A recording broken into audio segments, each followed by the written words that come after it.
Badna.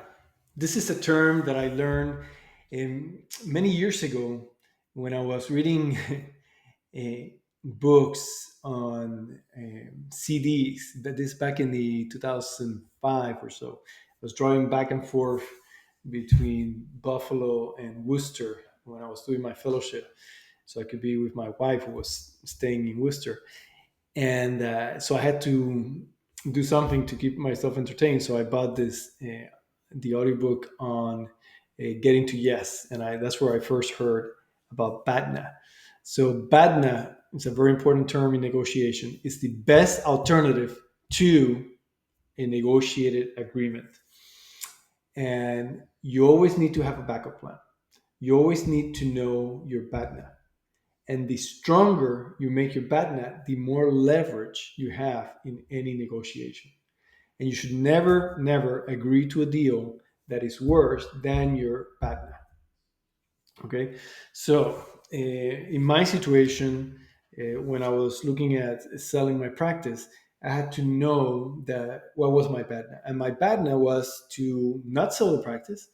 And there's so many benefits that come with selling your practice. But what if I didn't like the deal, I didn't sell my practice? What I would do is I would work on growing my practice, increasing the assets, adding assets, increasing the size of my practice, and size the optimizing the assets of my practice, so that 6 months, a year later, I could put the practice on the market and get an even better valuation. So that was my BATNA. And when I was negotiating with the buyer, I made sure that they knew my BATNA. And that led me to be able to negotiate a better deal. But even more important, or just as important as knowing your BATNA, is to know the other parties, or try to know their try to determine their BATNA. What is their best alternative to a negotiated agreement? So if they don't purchase your practice, are there other practices that are just as good as yours or better in the area that they can purchase? So you need to know that and see try to understand what their position is, so you know how much leverage you have and how much leverage they have. So of course, there's going to be other practices, but are they as good as yours, or are they better than yours? So don't want to overplay your hand either. So if you know their BATNA and you know your BATNA, you'll be able to understand how much leverage you have and be able to negotiate the best deal for you. And this is where you have to be honest with yourself and really understand uh, how does your practice stack up against other practices in the market.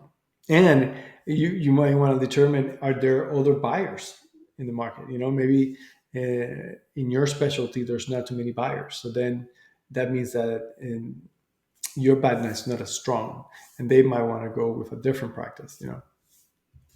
Okay, so the purpose of this course is to improve your BATNA by improving your assets and making your business even more attractive to potential buyers. So remember, the negotiating process is part of the vetting process, and it goes both ways. So use the negotiating process to learn to vet the buyer and see if this is someone you want to go into partnership with. And they're probably going to be doing the same thing. If they see that you like to use tricks and are dishonest in your negotiation, they might decide that to kill the deal and go with a different practice. And the same way, if you see that they're trying to take advantage of you, or they're using positional bargaining and hard bargaining, then you may decide, you're better off looking for a different um, buyer. So, are the interactions with the buyer encouraging you to enter a partnership with this buyer? Because most deals are going to involve a term of employment for several years to transition. So you want to make sure that you like your buyer, so that you're going to be able to work together in partnership. And if you're planning to move forward with the transaction, so the negotiating process is very important to use principal negotiation, because principal negotiation ensures that the relationship either stays intact or actually grows. And if you're going to be partners after the deal, you're going to work together. You want to make sure that relationship is strong. So these are some uh, techniques that the other side might use, because maybe they didn't read the book Getting to Yes. And again, it's part of the vetting process. So they're uh, negotiating using techniques that are not very ethical, that may be a warning sign that you don't want to go into partnership with them. They might try to use hard bargaining, where it's very competitive, aggressive, and aims to win, and the other side to lose. And to be honest, this is the type of bargaining that I saw my initial attorney uh, leaning towards. And that's why I had to fire my initial mergers and acquisition attorney, because this is not my style. It doesn't reflect my values, my principles, and so I had to switch attorneys.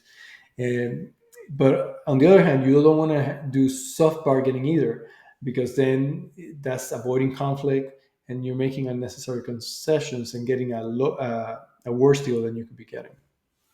So that's why today we learned about principal negotiation, which balances firmness with on issues with cooperation on communication, and a lot of creativity, problem solving to create solutions, and that maybe neither side had thought about at the beginning, but result in a win-win situation. So, what do you do if you're dealing with a difficult negotiator, but you still want the deal to go through, because maybe the person doing the negotiating doesn't reflect the values of the company, which you gotta be careful when making that assumption. But anyway, if you want to keep the deal alive because it's important to you, and someone is using dirty tactics, using threat, deception, you should just call out the behavior, but in a non-escalating way. Okay, so if they're using threats, you may say, "Do we really want to resort to threats, or do we really want to resort to dishonest, or I wouldn't call it dishonest, because that's, but just threats, or just be general and say, do we really want to resort to that type of approach? I'd rather, and then you want to ask open-ended questions. Why can't we just keep any personal attacks out of the negotiation and just focus on the interest that we want to satisfy for both sides? Or if they're fighting hard for a certain position, position of bargaining. Why is this position so? Why is this so important to you? So you can get behind the interest and try to go back to principal negotiation, and try to satisfy the interests of both sides by coming up with innovative solutions. And also, you could try to redirect the conversation towards the importance of fairness and using objective criteria, which again is not something that someone can really argue against. If you say, let's focus on reaching a agreement that is fair to both sides, and they can't say, "Oh no, we want an agreement that is only fair to us." So you can't argue, you can't justify that. So just reminding people that we want to. What are the important principles, values that we uh, give importance to, like fairness and following objective criteria? That's going to help get through maybe someone using dirty tactics. So, what are the key takeaways from this presentation?